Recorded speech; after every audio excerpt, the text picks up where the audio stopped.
राजा का वजीर था, वजीर जिसे मंत्री कहते हैं। तो एक दिन राजा स्वयं मंत्री के पास चल के गया। जब मंत्री के पास चल के जाता है, राजा ने एक बात कही। राजा ने कहा, वजीर तुम रोज दुखी दुखी रहते हो, एक बात बताओ, तुम्हारी अंतिम इच्छा क्या है जिससे तुम खुशनुमा प्रसन्नचित्त जीवन रह सको?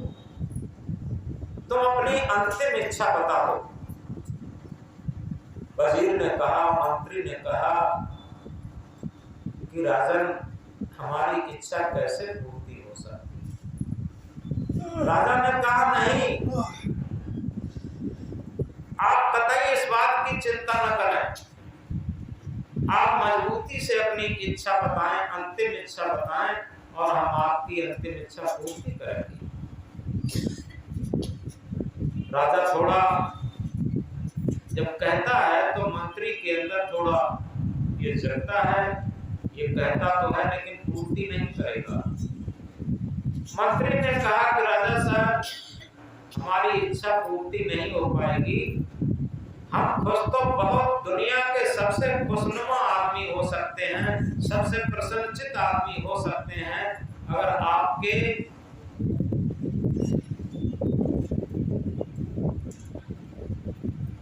प्रॉपर्टी, आपकी जमीन जायदाद, आपका राज शासन जितना है उसका 10 गुना हिस्सा भी हमें पैसा मिल जाए, यानी उसका 10वां हिस्सा, जितना जो कुछ आपके पास धन दौलत है उसमें से 10वां हिस्सा अगर मुझे मिल जाए तो दुनिया के हम बहुत प्रसन्नचित्त आदमी, खुशनुमा आदमी हो सकते हैं। राजा ने कहा, 10वां हिस्सा छोड़ दीजिए, आपको हम आधा हिस्सा दे रहे, 50% हिस्सा दे रहे, पूरी प्रॉपर्टी का, पूरे राज शासन का आधा हिस्सा दे रहे, और तुम्हारे नाम रजिस्ट्री भी कर देंगे।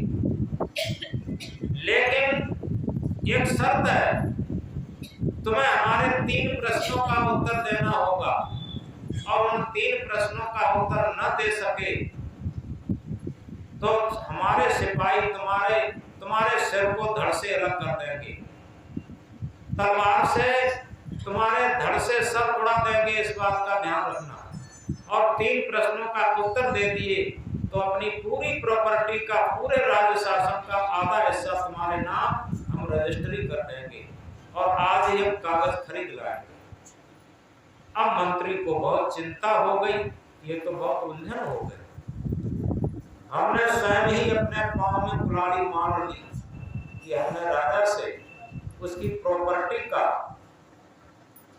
10वां हिस्सा मांग करके, अब अगर हमने प्रश्नों का उत्तर न दे पाया तो हम जिंदगी से भी गए, इससे तो ऐसे ही प्रसन्न अच्छे थे, लेकिन अब क्या हो, शर्त हो गई। राजा ने कहा कि आज से शर्त शुरू हो गई और तुम्हारे लिए 1 महीने का समय है। 1 महीने के समय में अगर तुम प्रश्नों का उत्तर दे देते हो तो निश्चित है तुम्हारे नाम आधा, राज्य का आधा हिस्सा हम रजिस्ट्री कर देंगे। अब वो व्यक्ति पूछता है कि आपके प्रश्न क्या है, तो उसने कहा, लिख लीजिए प्रश्न। राजा का प्रश्न, पहला प्रश्न था कि जीवन का सत्य क्या है? जीवन का सत्य क्या है? दूसरा प्रश्न था कि जीवन का झूठ क्या है? जीवन का सबसे बड़ा झूठ क्या है? तीसरा प्रश्न था कि जीवन की सबसे बड़ी कमजोरी क्या है? 3 प्रश्न है, जीवन का सबसे बड़ा सत्य क्या है, जीवन का सबसे बड़ा झूठ क्या है, और जीवन की सबसे बड़ी कमजोरी क्या है? ये 3 प्रश्नों का उत्तर देना। अब वजीर घर में जाता है, उन तीनों प्रश्नों को लिख लिया है। अब सब जहां भी कोई संत मिलता है, महात्मा मिलता है, पंडित मिलता है, शास्त्रीय आचार्य मिलता है, कोई भी योग्य आदमी जहां भी मिलता है उसके पास जाता है और अपने प्रश्नों को रखता है, अपने प्रश्नों को रखता है और ये कहता है कि इसका उत्तर आप हमें दे दें और इसके बदले में जो चाहें वो हमसे ले लें। लेकिन उसका सम्यक उत्तर कहीं नहीं मिल रहा है। ऐसे घूमते घूमते वो एक पागल जैसा हो गया प्रश्नों को लेकर उसके समाधान के लिए, और कोई भी उसे सही उत्तर नहीं दे पा रहा है। उसके जूते भी फट गए हैं, कपड़े भी फटने लगे हैं और शरीर भी कमजोर हो गया है प्रश्नों के उत्तर के लिए भागते भागते। और तब तक 29 दिन का समय हो गया, केवल एक दिन शेष रह गया प्रश्न के उत्तर के मिलने में। अब तो उसे निश्चित हो गया कि प्रश्न का उत्तर तो मिलेगा नहीं, अब जीवन हमारा समाप्ति की तरफ है, जीवन लीला हमारी समाप्ति की तरफ है। एक दिन शेष रह गया, प्रश्न का उत्तर कैसे मिलेगा? वो क्या करता है, अब जंगल की तरफ भागता हुआ गया। वो कहते हैं मरता क्या न करता। तो जंगल में एक झोपड़ी उसे मिलती है। झोपड़ी में एक संत बैठे हुए थे। झोपड़ी में अंदर एक संत बैठे हुए थे, बाहर एक खूंटे से एक कुत्ता बंधा हुआ था और कुत्ते के पास एक बड़ा कटोरा था, उसमें वो दूध पी रहा था। जीभ से चप चप करके दूध पी रहा था। और अंदर झोपड़ी में एक संत बैठे थे। जैसे ही अंदर झांक करके देखा तो वो संत पानी से सूखी रोटी भिगो भिगो करके खा रहे थे। बाहर कुत्ता दूध कटोरा में पी रहा था और अंदर संत सूखी रोटी पानी में भिगो भिगो करके खा रहे थे। जैसे ही झोपड़ी में अंदर प्रवेश किया वो व्यक्ति, संत ने कहा कि आइए, तुम सही जगह पर आ गए। तुम 3 प्रश्नों का उत्तर ढूंढ रहे हो, तीनों प्रश्नों का उत्तर तुम्हें यहाँ मिल जाएगा। तुम आज सही जगह पर आ गए। उस व्यक्ति को बड़ा ताज्जुब हुआ कि बिना बताए इन्होंने प्रश्न कैसे जान लिए। तो उन्होंने कहा, महाराज हम 3 प्रश्नों का उत्तर ढूंढ रहे हैं और आपने जान लिया, इसका मतलब आप समाधान भी दे सकते। उन संत ने कहा कि हमें पता है कि तुम अमुक राजा के मंत्री हो, वजीर हो, और उसने 3 प्रश्न भेजे हैं और किसी दिन मैं भी उसी राजा का वजीर रह चुका हूं, लेकिन मेरे प्रश्न दूसरे थे, तुम्हारे प्रश्न दूसरे थे।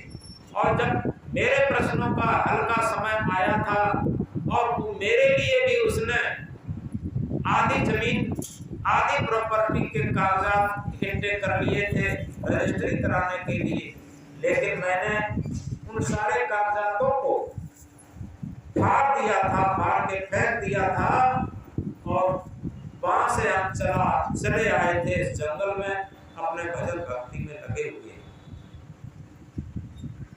अब आगे की बात यह है कि तुम्हारे 2 प्रश्नों के उत्तर तो हम निःशुल्क दे सकते, और एक प्रश्न के उत्तर के बदले में तुम्हें शुल्क चुकाना पड़ेगा। उस व्यक्ति ने कहा, ठीक है, आप 2 प्रश्नों के उत्तर पहले दीजिए और तीसरे प्रश्न का उत्तर आप बताएंगे, शुल्क वो हम देंगे। तो उस व्यक्ति ने फिर अपने प्रश्नों को रिपीट किया कि हमारा पहला प्रश्न ये है कि जीवन का सबसे बड़ा सत्य क्या है। तो उन संत ने कहा, जीवन का सबसे बड़ा सत्य मौत है। मृत्यु से बड़ी कोई भी सत्यता नहीं है। इस बात को याद रखना, जीवन का सबसे बड़ा सत्य मौत है। मृत्यु ही सत्य है, जीवन अनिश्चित है, और मृत्यु निश्चित है। तो इस तरीके से मौत निश्चित और सत्य है, जीवन अनिश्चित और असत्य।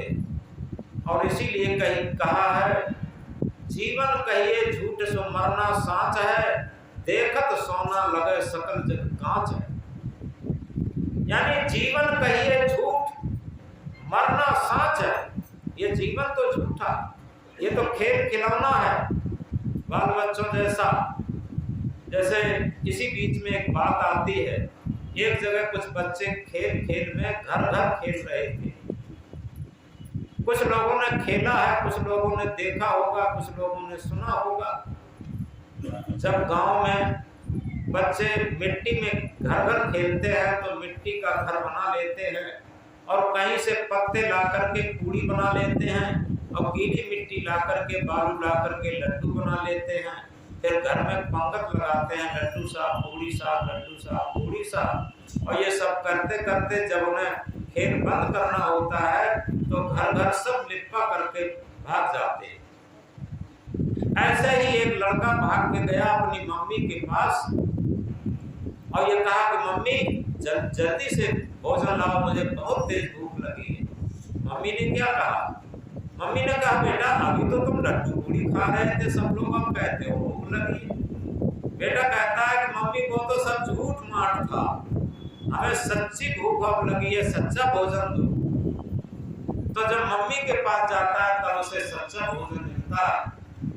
इसी तरीके से ये कोई जिज्ञास, कोई साधक जब सद्गुरु रूपी माँ के पास पहुंचा तो सद्गुरु रूपी अपनी माँ से कहता है कि हे सद्गुरु, अब मुझे सच्चा आध्यात्मिक बोध रूपी सच्चा भोजन दीजिए। तो गुरु रूपी माँ कहते हैं अभी तो तुम खूब सांसारिक भोगों से तृप्त हो रहे थे, खूब छक रहे थे, उसमें तुम्हारी भूख तृप्त नहीं हुई। तो वो साधक क्या कहता है कि गुरुजी वो तो सब झूठ मार था, उससे तृप्ति कहाँ मिलती? वो तो सब बड़े बड़े महाराजा चले गए, बड़े बड़े राजा चले गए, कहाँ तृप्त हो पाए?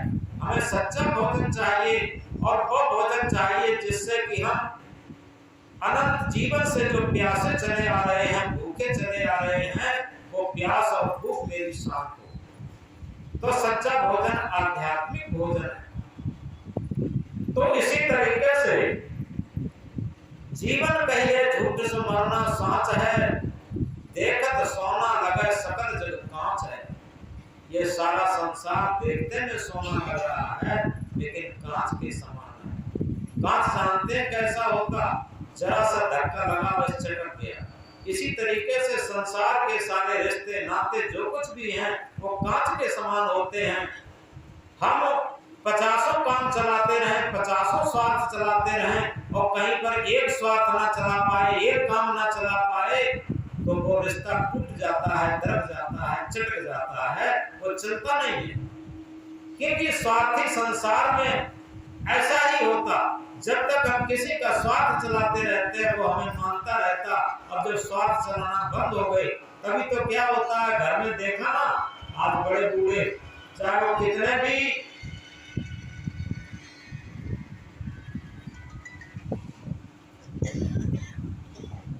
भी पैसे वाले हो और उनके माता पिता बड़े दुखी हैं।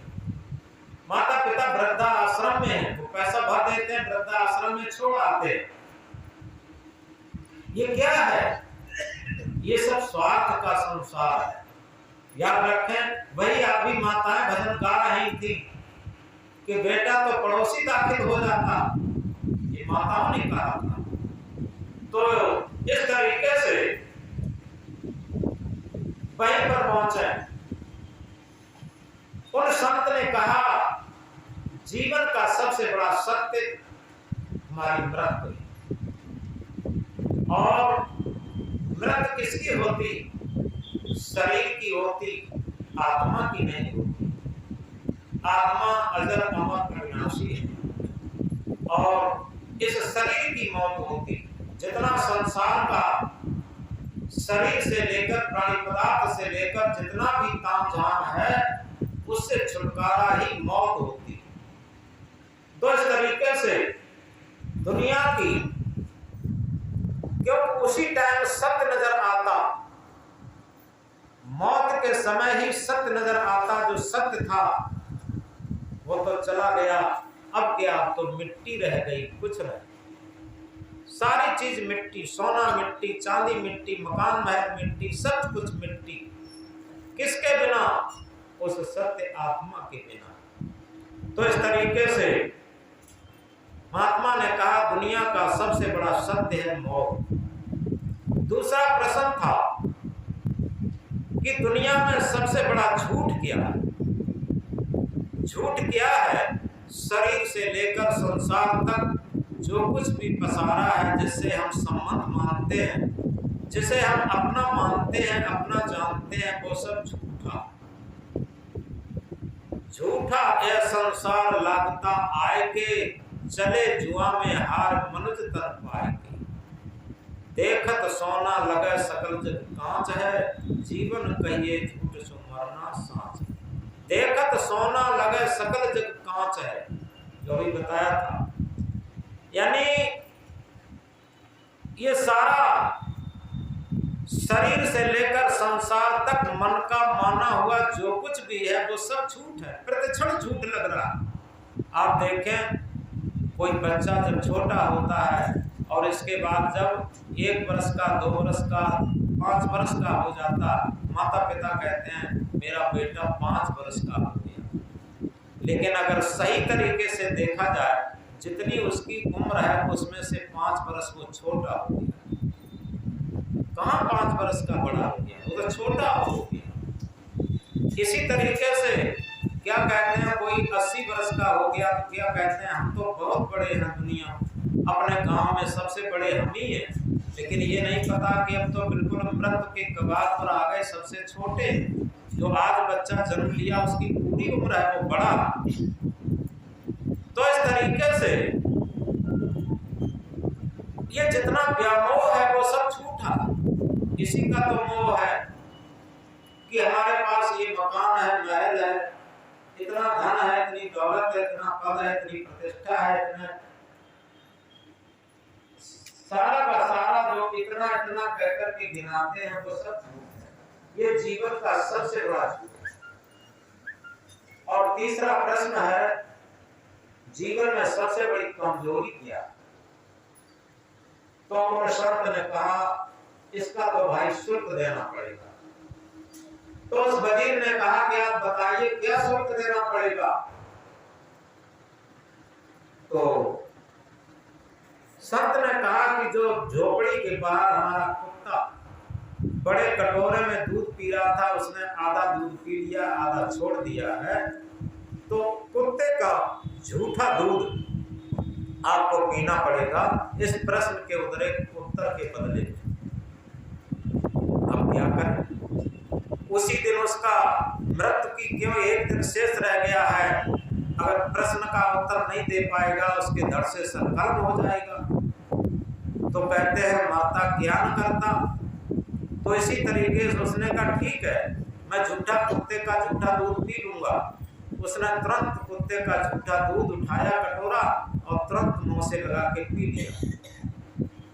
तो संत ने कहा दुनिया का सबसे बड़ा जीवन की सबसे बड़ी कमजोरी अपनी गरज है, स्वार्थ। जीवन की सबसे बड़ी कमजोरी अपनी गरज है, अपना स्वार्थ। स्वार्थ और गरज में आदमी घिनौने से घिनौना कार्य कर सकता, गलत से गलत काम कर सकता। तमाम लोग अपनी पत्नियों को मरवा देते, तमाम पत्नियां अपने पतियों को मरवा देती, कोई अपने बेटा को, कोई बेटी को मरवा देते। क्या क्या जघन्य अपराध नहीं होते, आप देखें, गरज के कारण, स्वार्थ के कारण, अपने स्वार्थ के कारण। तो संत ने कहा तीसरे प्रश्न का उत्तर कि जीवन की सबसे बड़ी कमजोरी अपनी गरज है, अपनी स्वार्थ है। जो जितना गरजबंद होगा, जितना स्वार्थी होगा, उसके जीवन में उतनी ही बड़ी कमजोरी होगी। ये अपने आप स्वयं सिद्ध बात है। तो ये तीनों प्रश्नों का जब उत्तर उस वजीर को मिल जाता है तो वजीर जाता है बड़ी खुशी खुशी से सीधा राजा के राज्य की तरफ चलने लगा। उसके नगर में पहुंच जाता है और जब नगर में पहुंच जाता है, राजधानी में प्रवेश कर जाता है और बहुत प्रसन्न है कि आज मैं तीनों प्रश्नों का उत्तर देकर आज मेरे नाम से राजा के आधा शासन हमारे नाम से रजिस्ट्री हो जाएगी।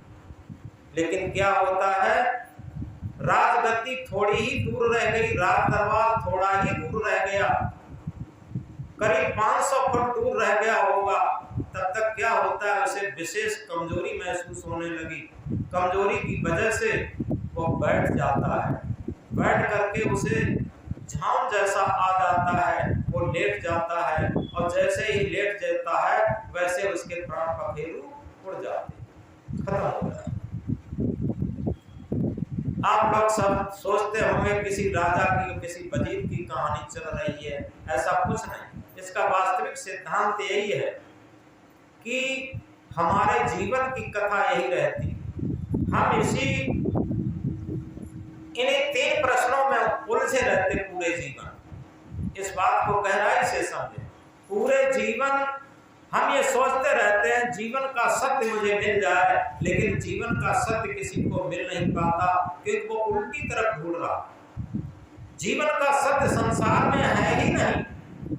जितना संसार है उसमें तो असत्य है, लेकिन उसी में सत्य ढूंढ रहा।